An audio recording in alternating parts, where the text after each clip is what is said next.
Sana nyuso zina smile. Tunakaa ni kama tumekuwa weupe kidogo. Yes. Sasa last week, yes, tulizungumza kuhusu toxic relationship. Tukasema a toxic relationship is a relationship that inaweza sema ni harmful to one, your mental and also your physical well-being. So you're in a relationship that is stealing your well-being mentally and also physically, then we say that you are in a toxic relationship. Sasa last week tuliweza kuzungumza the causes na tukaweza kuona sana it can be in any type of relationship. Wakati tunaongea kuhusu relationship, tunaongea kuhusu the teacher student relationship, pale children relationship, but sana tunagusia kwamba inafanyika sana kwa romantic relationship, kwa watu ambao wanapendana. That is where we mostly witness toxic relationship. Kwa hivyo leo sasa tunaenda a level higher to look at this topic and tunaangalia, can you still date after such a toxic relationship? There is physical abuse, there is physical lack of physical health, as in the physical well-being, there is mental issues related to your relationships. Can you date again? That is the big question today. Yes, the big question today, can you date again after toxic relationship? Na tunaanza kwa mpigo hapo. Tunataka kujua kwanza signs za someone ready to start dating again after toxic relationship. Dalili za kuonesha kwamba niko tayari kuanza kuwa na mahusiano upya baada ya dhuluma ya kimapenzi. Very good. Sasa signs vile tutakuwa tukisema hizi zinakaa wakati tunaenda kwa daktari. Yes. Kuna ugonjwa fulani unaambiwa, unaulizwa history yako, unaanza kuona unahisi namna gani, yote iko namna gani. Sasa hiyo ndio inaanza kuelekeza kwa signs zenye unaambia daktari it is likely that you are ailing from a particular disease.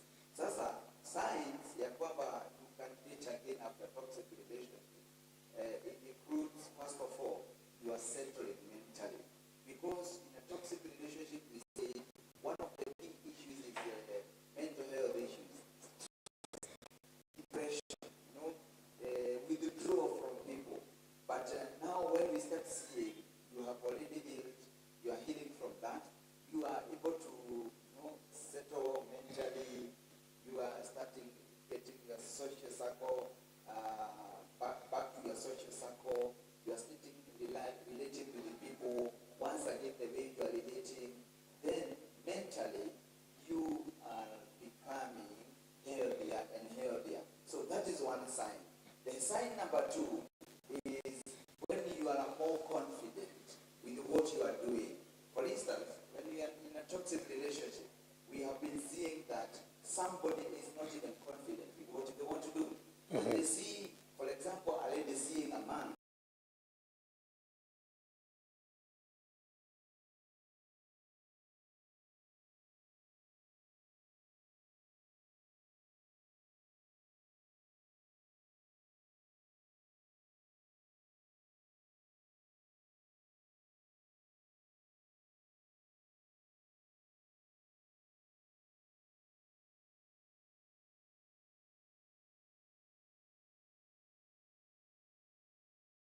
this was a toxic relationship and that you have already done away with that relationship and now you are ready to move on.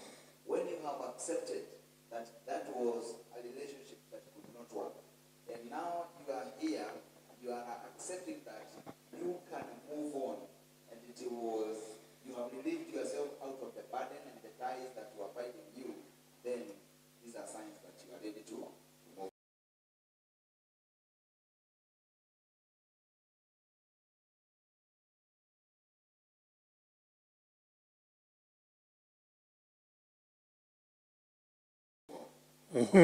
Yes, vile ukiwa tayari kumove on, kuna vitu unafaa kuavoid ama kuna mistakes, common mistakes ambazo watu huzifanya. Saa zile maybe uko tayari tena kuingia kwenye yale mahusiano, na tungependa saizi wakiingia kwenye mahusiano mambo yakuwe smooth.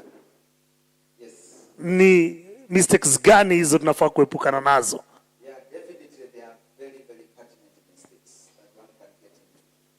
For example, if you are now to date again after a very toxic relationship and you have had an opportunity to, as in both of you have had to agree, either willingly or unwillingly, that you have to separate or divorce. As I said, biblically, divorce is not an option. Yes. We always give the grounding of divorce on only two grounds. Either death doing your part, or one spouse being unfaithful. But now the emerging trends, especially nowadays, is where we are seeing toxic relationships, where people are fighting to the extent of physical abuses, to the extent of somebody killing the entire family or eliminating the entire family.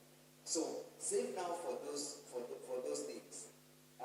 When you are getting or after recovering from a toxic relationship, these are some of the things that you must be very keen about.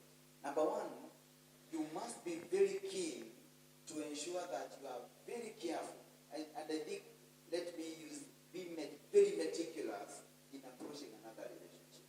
Why meticulous? Meticulous means you are extremely careful. You are observant of the time. Don't make decisions in a rush. You are careful to consider, how am I getting back into this relationship? What are the terms? Because it is good for people to agree. Is it that when this party does not fulfill this, then you can always resort to physical abuse? Is it when one party does not fulfill this other thing? Because human being by nature, we are full of shortfalls. Yeah?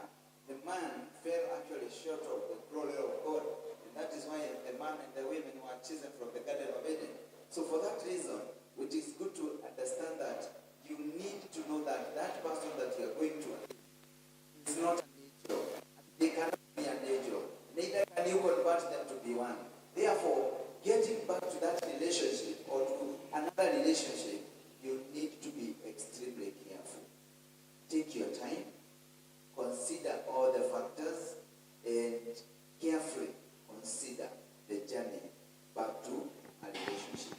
Number two, when you are getting back to that relationship, you also need to consider the person you are getting back to. Please take time to study, take time to understand the person, their highs and their lows. Yeah? When they are so high in terms of emotions, when they are so low in their emotions, how do they behave? Are you able to cope with that person? If yes, then take time, consider, and then get into it. If not, if you feel that there is still that inner sound, voice that is telling you, you need to be extremely careful. It doesn't harm for you to take more time. It doesn't harm. And if you feel it is still not time, don't be in a hurry. Don't be guided by feelings to get back to a relationship, even if you don't consider that this may be better. Maybe why people mostly fail in their relationships is that you find that even young people in the church, they don't take time to understand the other person. Yeah, you just see a very beautiful girl, yeah, walking in the church, Missouri, and then you are rushing to make a decision instantly without really paying attention to what you have to pay attention to. So, and the same case to girls when they see masculine young men seemingly healthy financially, you need to consider a number of very many factors. Don't make decisions in a rush, just deceived by the physical outlook. As we have been saying, Shakespeare, wisdom, physical appearance is deceptive. Therefore, it is important to take time, consider all those other factors before rushing back to a relationship. So in short, you're telling us mtu anaweza kuteka break ama kustay single for a while kabla ya kurudi katika mahusiano, na ni kwa nini ni muhimu kutekia break na kukaa mbali na mahusiano kwa muda fulani? Yes, the break is very important. As a mathematician, I have always been defining time in all circumstances is the denominator.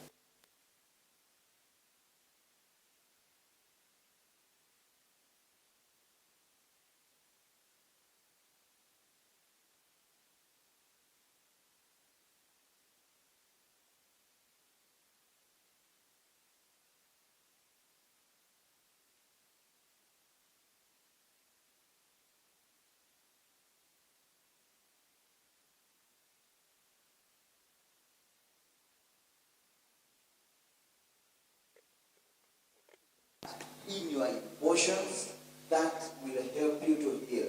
So that healing, it is not an overnight thing. So you cannot break from a toxic relationship today, and tomorrow you want to get back to another one. Now, you may need to consider there are still ties between you and that ex. Alright? And if you don't have all the factors considered, and you have cleared the path for you to get to another, you may still find that other person. Given time, you still have feelings. But if you have decided to get off, and it is truly toxic and it was life-threatening, there are those preconditions for you really to move out. So if it is, it has met already those conditions, before you go to another one, it is good to take time. And that break is what I'm calling the cooling off period. Cooling off period. It will give you an opportunity to reflect. It will give you an opportunity to reassess whether the decision was right and whether it is the love that was in your eye that even led to that. So it will give you even an opportunity to try where I need to be in another one. And if I need to be there, then am I really making the right decision? Have I really taken into consideration all the factors that I should, instead of getting into another ditch and then you are crying again that there is another toxicity, over toxicity. It will be double punch on you. But if you take some cooling off period, it is very, very, very, very, very, very important. I don't want to overemphasize, but it is extremely important. Take your time, ensure the other ties are broken, ensure that now you are ready to move on in the new relationship, having considered all the factors. Yes, Dr. anatuambia you are never late. Take your time. Na mambo mazuri kama kawaida huwa hayataki haraka. Now, when it comes to trusting even yourself, baada ya hiyo toxic relationship, baada ya manipulation, hiyo yote, utawezaje kujitrust na mpaka ama kutrust mwenzako baada ya hiyo manipulation? Yes, after a period of manipulation, and you are taking time, when we now introduce the issue of trust, definitely it becomes a big burden. It becomes a big issue or an uphill task to trust again. Remember, doing it a second time, that is getting into a relationship a second time after a toxic one, it requires a healing. It is normally a healing process. And during that healing process, trusting again, having had such an experience, it is difficult. And since it is difficult, what I recommend in this particular time is that time that you need to take to trust the other person, it is also good to take that opportunity to tell that other partner that you want to get on with what exactly are your boundaries, what exactly are your limits, what exactly do you normally take things to be, how do you operate yourself. You need to define, even before agreeing to move on, what is your modus operandi. How do you operate as an individual? How do you take things? What things offend you? What things don't offend you? What things would you like to see in the other person? Can you cast your expectations so clear and so bare so that when the other party is not fulfilling, they know what you already agreed at the beginning, and it can help you at least to set off some things instead of getting them like surprises. When the other party behaves on like this, for example, you have seen in a marriage institution, wakati wewe told huko umeoa, you could imagine, as in you could get into your house through the shoes anyhowly. Yeah. Unatoa socks unaweka juu ya viti, zingine hata unaweka kwa kabati, Viatu moja huko, ingine huko, you know, and you don't find it as being an issue.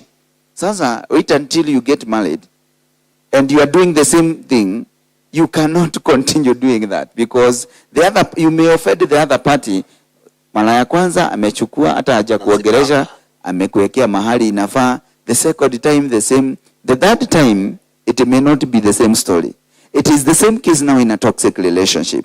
If you had trusted before, definitely when you are doing it again, you don't expect to go through the same process. So you'll find it a bit difficult and to be extremely vigilant on how the other partner or the other party is behaving. And that is why it is important. But given that it will be difficult to trust the same way you trusted the other person, it will be good to take your time. Don't be in a rush. Go slow. Take time. Study. Study. Ona vile kubalianeni mambo kadha wa kadha, so that even the expectations are very clear on either party. That will help to build the trust. And when you decide to do something, then make sure you follow that. So does the other party. That will help to build your trust journey. And once that happens, that helps to ensure that maybe you are onboarding the other in an easier way. Otherwise, when it is broken, tunakubaliana hivi, you are still not doing that. Then that one will just erode the trust very fast. So it is good to take time, be decisive, cast your expectation very well, and that will be very helpful. Habari ndio hiyo, kama vile unaipata. Hii ni Bonga Hour. Tunaenda kutake break, lakini kabla break nikumbushe the Business and Family Expo ambayo itakuwa kuanzia 3rd mpaka 5th of October 2020.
Karibu tena ndani ya BongaHour. Ni Wednesday tamu sana na anaona watu hapa tabasamu iko sawa, nyuso ziko freshi, wamekuwa upe, ishara ya kwamba washaona mfuko iko safi, na mfuko ikiwa safi mambo inakwenda ikiwa shwari. Na nimekumbusha kuhusu Business Expo ambayo itakuwa pale Ruiru. Kidogo tugusie kuhusu hiyo kabla pengine tujaendelea zaidi. Yes, asante sana mzee Toldo. Yes, hapa tumekuwa tukizungumzia familia sana. Na one of the emerging trends, especially in our African society, is that many families don't work together in business. And we have now crafted an idea to bring businesses and families together. The aim of this expo is called the Business and Family Expo. The aim is to build lasting legacies in a business. So we are calling businesses from across the sectors in our economy to gather and to buy up spaces for the expo that will be held from the 3rd of October to 5th of October at Lolo Golf Club. So all the businesses that would like to showcase with the aim of increasing the market reach, with the aim of selling more, connecting to new markets, new customers, this is the place to be. You buy up the spaces. We have 3 packages. The silver package, only 30,000. The gold package at 60,000, and the platinum package at 100,000. You buy up the space, and it will be an awesome experience. And with this expo, we have also organized a golf tournament.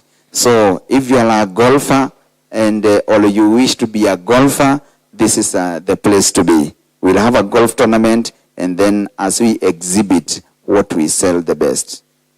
Maiko unachezanga golf wewe? Mimi ni mwana golf. Naifahamu? Kabisa. Tutamenyana basi hiyo. Tutamenyana hiyo siku. Tutamenyana vilivyo. Yes.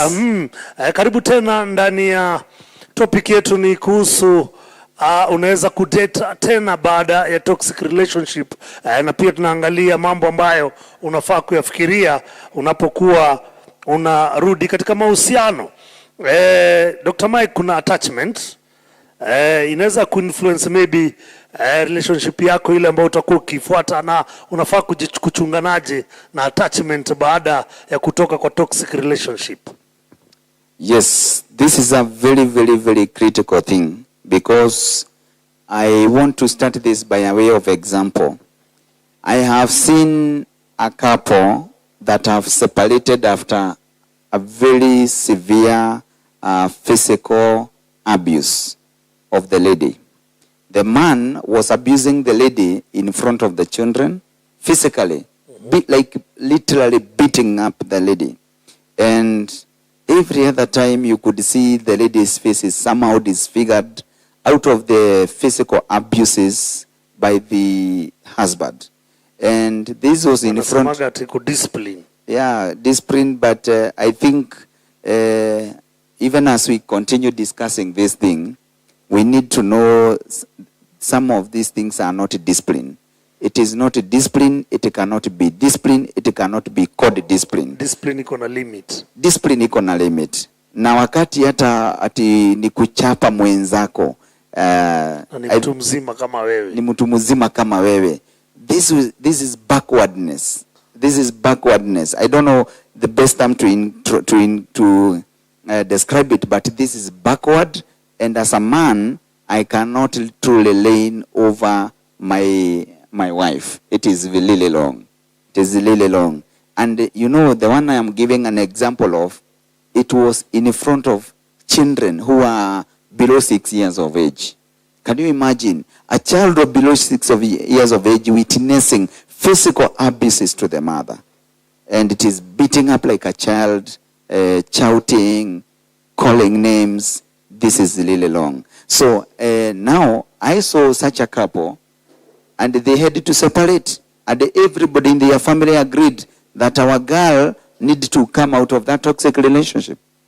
But let me tell you, the lady lashed to make a decision to get into another relationship. And after some time, they had not cut ties. You know, the way people say that love is blinded, all those kind of things. I'm telling you, she got into a relationship without taking good time to cool off. And after about 8 months, they started relating again. You know, the love messages, I miss you, I do. So sorry. You know, yeah. You know, we call it some of those, yeah, some of those things we call them in counseling, the high and low number 7. There is the number 8 and number 9, but that is the high and low number 7. Inasemaje hiyo number 7? Naona ile sasa ukianza kuambiwa vile umemisiwa, I cannot sleep without seeing you, nasikia tu kuaguka tu hapo. No, that is the high and low number 7. Can give me a second chance. A second chance. I have not been sleeping. In fact, it's like I've been living in the air. You know, it's like I have not been myself just because I have not seen you. I feel I cannot spend another 2 minutes before I see you. This house is too big. Can we video call? Sasa ikianza hapo, you start getting back. Do you know they got back? Yes. They started dating again, and the lady has already moved on. It is good to be honest with ourselves. Within 8 months, it is not fair for you. It is not even good time for you to have healed completely. It is 8 not. months. 8 months. It is not. You cannot make a decision that within 8 months you are already in another one.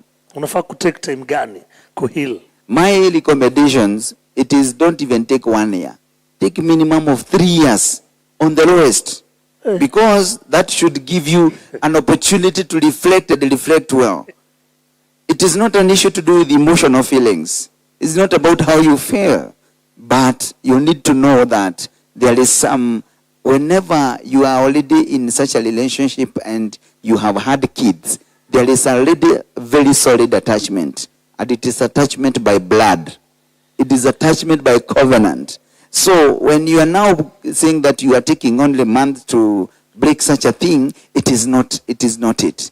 I think there is even some greater involvement of even the family that need to have happened for it to be known like in black and white. I am off. Cooling period is there, and the confirmation is it cannot happen again. And from the other side, it cannot happen. And that is for sure what is decided. So, when you take such a time... After 3 years, yes, you'll come back to the same person again, or you look for another person? No. Another partner? Now, you see now, this is where I recommend, since hoping that the family was involved at the time you are getting together. Mm-hmm. If it was involved, you need also to ensure that those ties are broken in there. It is important. If it was not involved, then it is good to ensure that the circle that knows you, and everybody, like, for instance, you see, for example, the man, the other partner, may have moved on without your knowledge. Yes. So that time will help you to know in black and white that either they moved on or they are still the same way you left them. So there are so many things to be done and a lot of information to peruse before lashingly getting to another relationship. So at that point, when that cooling period is over, the 3 years plus. Yes. Yeah? Hiyo itakuwa imekuweka mahali pako sasa. Nakumbuka maybe wengi mlikuwa mmepata watoto na huyu ndio baba yao na huyu ndio mama yao. Yes. What about that? Now, even if you have gotten children, that is fine. There are mechanisms these days, either legally or through the government agencies, to ensure that even if you are not together and you cannot really stay together out of a toxicity that is in your relationship, there are methods to ensure that the father of the children is still taking care of them, or the mother of the children is still taking care of them. And there are some legal mechanisms to ensure that is happening. So there is no need of lashing to get on with another person, because that will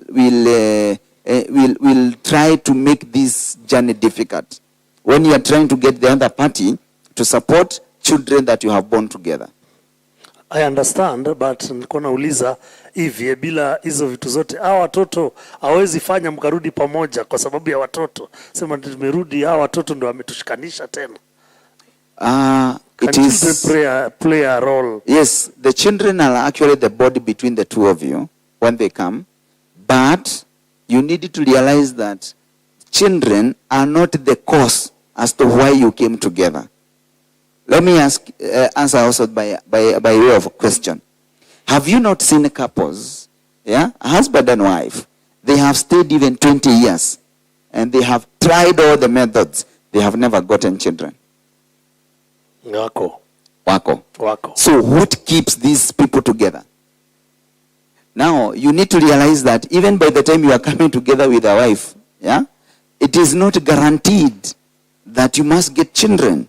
Children, the Bible says, they are a heritage from God. And therefore, when you get a child, ni Mungu amekupatia kipawa that you need to nurture. Na mkipendana watoto hawakukua. So the bottom line in any romantic relationship, it is the love between you. So that is what should always fuel you are coming together or otherwise. The children, even though they may pray alone when they come, please note my point. They can pray alone when they come, but that is not the factor to consider. The factor to consider is, do the two of you love each other? Wewe unaweza penda kukaa na mtu mnakaa kwa nyumba moja ni kama hamuko. You know how difficult it can be. Even if children are there, you will not enjoy being there yourself. You'll never have peace. You'll never have peace. Inaleta the mental health issues we have been discussing. Inaleta depression. Na depression, it is stress that is stress that has graduated. You get to depression.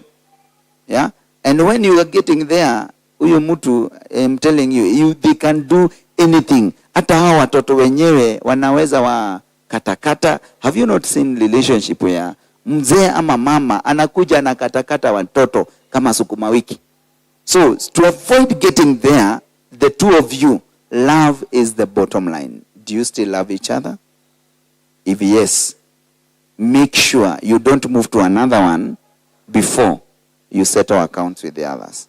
And that requires time to heal, to consider, to reassess, to reflect. And when that happens, then you'll be sober to make a decision. Umesikia hiyo, usikue na haraka hata kidogo, na watoto watakuwa tu, hata kama hamko pamoja, watoto hawawekelewi mawe, bado wataendelea kukua. Na take break, tukirudi tutakuwa tukiangalia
Karibu tena ndani ya BongaHour. Ikiwa hii ni segment ya 3 ambapo tunaangalia kuhusu kurejea kwako kwenye mahusiano baada ya mahusiano yenye sumu ama mahusiano ambayo hayakuwa yafurahishi, ya mateso, chuki na mahangaiko. Sasa unarudi kwenye mahusiano. Ni Mzee Toldo na Dr. Mike ambapo tunaendelea kuangalia vile dating again after toxic relationship vile inaweza kuwa fruitful. Tukiangalia Dr. sasa hivi, hebu tujuze zile red flags people should look for in future partners to avoid repeating patterns. Yes, there are several red flags. The first one, it is how the person is treating you. That is his reactions, his treatment on you, because this is what creeps slowly back to toxicity. So it is good to watch out of any red flag in reactions. You see, when I talk about reactions, I am talking about issues like anger. I'm talking about issues like, shouting. I'm talking of issues like, when you talk to someone, they respond not to you. So some of those reactions, they are some of the things to give you the early warning signs. And then number 2, the other issue to also observe, it is also how the trust that the other party is showing you in the very few things and the very what I can call elementary things that you are dealing with. How trusting or trustworthy are they, or how trusting are they showing you? Are they showing you that, yes, you are a person that, can be trusted with information? Like, for instance, I have just been resolving an issue between a young couple, and the issue has always been that this party is not telling me when they go out, they don't even inform me where they are going. They are simple but very basic things that can indicate where you are getting into relationship, into another relationship. And also another issue to truly observe, it is, his physical treatment of yourself, because when you don't agree or when you disagree, how is the other person behaving? If you see signs of physical abuse, raising their heads against you, or their legs for that matter, then you need to be watchful, because if that start happening, it will still creep down to that other one, to fighting and to toxicity that you are coming from. The other part is, another red flag to observe is the relationship between the other partner and others. For example, if it is a man, how are they relating also with other ladies? Yeah, when you get married to someone or you're in a relationship, it is not the time for the other party to always go out with the ladies, posting very telling photos in Instagram, muna Instagramiana and all those other things, putting doubtful photos in your socials, or tolerating that on your phone.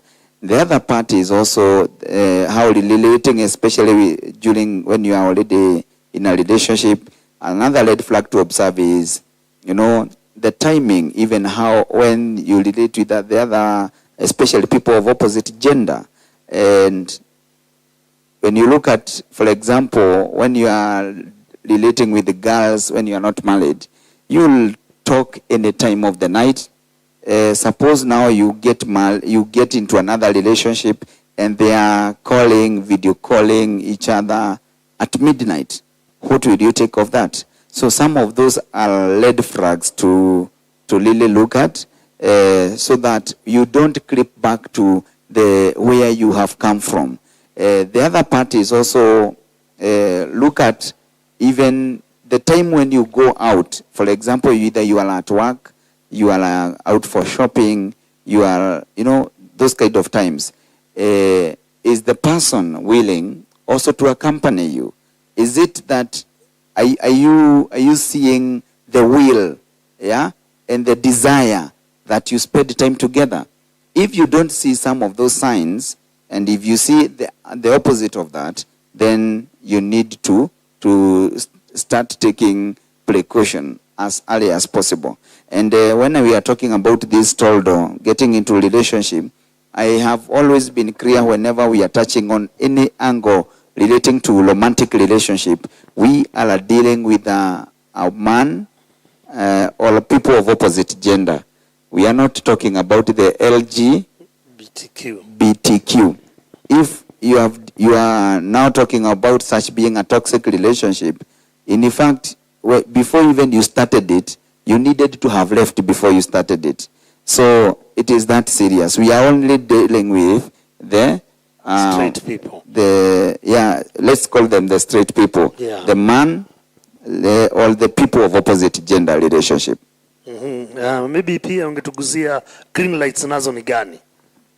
Now, green lights, I think definitely they will be the direct opposite. They will be, you need to observe somebody willingness they are always desiring to spend time with you.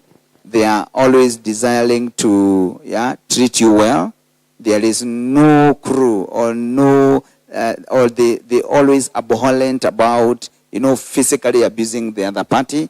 And when you see something like that, expressions of love, expression of even recognition of your family, recognition of even your your parents, siblings, just showing that recognition.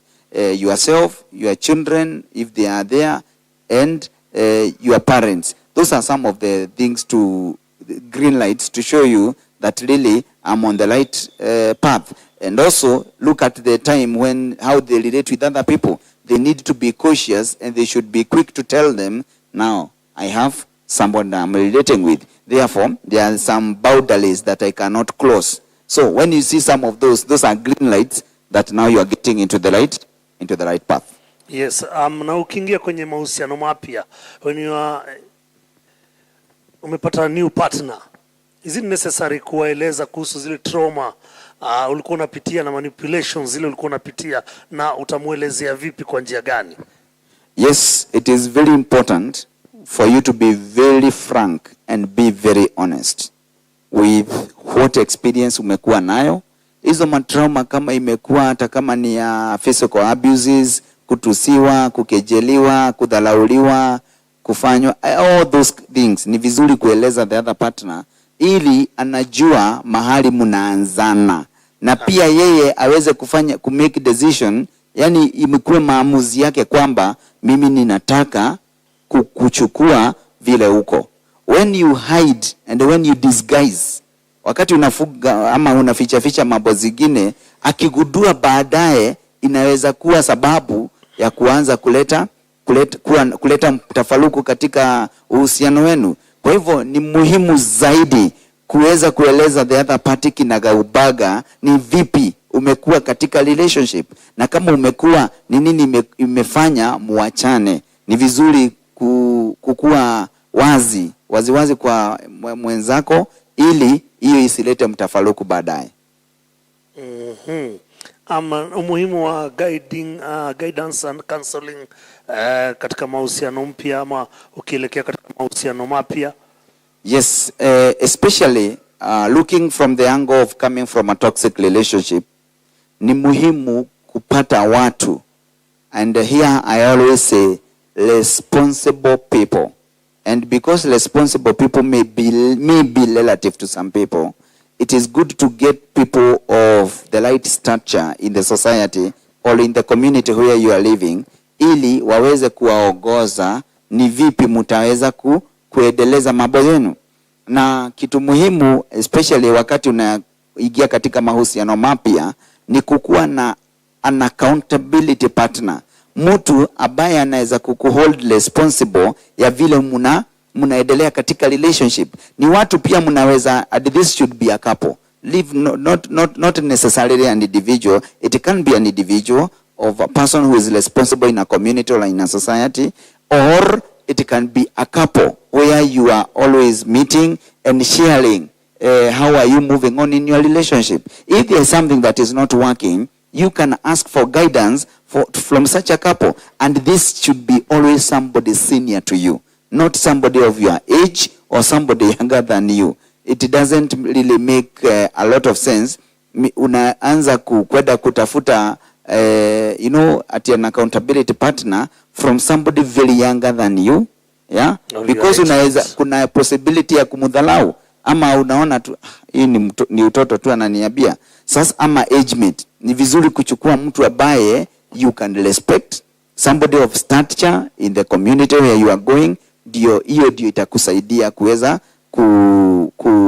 kuendelea vizuri. So the role of guidance and counseling within a new relationship, especially coming from a toxic one, it is very paramount. Ni muhimu sana, and I recommend it. Okay. Ama tuingie moja kwa moja mpaka tuone wanasemaje kwenye comment. Fabrigas Bwira, utanisaidia anasemaje?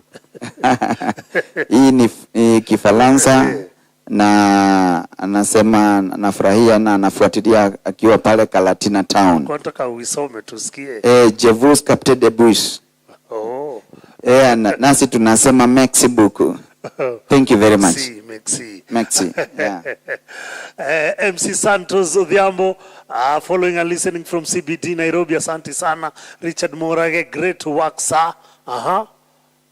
Kazi safi. Ni Jimmy Mkenya. Nafurahia sana. Johannes John Obongo, following. Sijui kama ni yule John Obongo wa KBC ama ni John Obongo UP ama sielewi.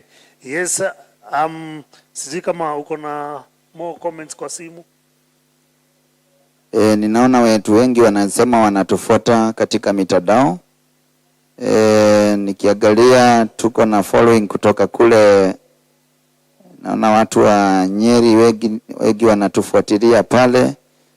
Naona hapa Nairobi, I can also see just a second.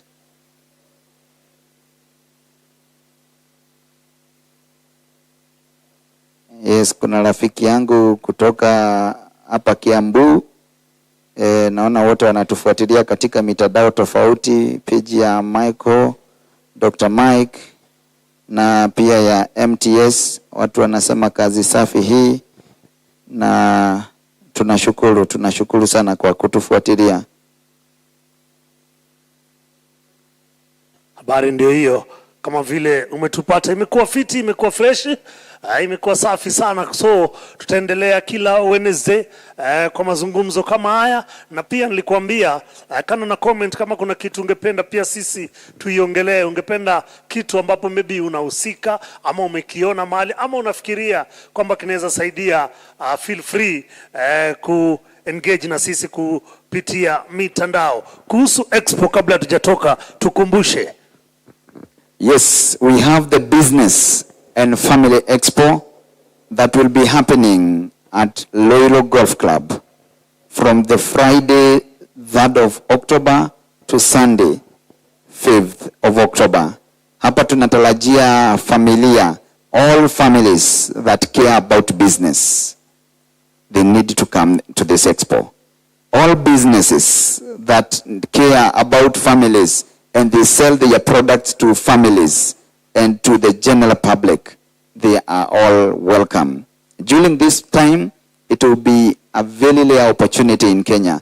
This is the first business and family expo in the Republic of Kenya.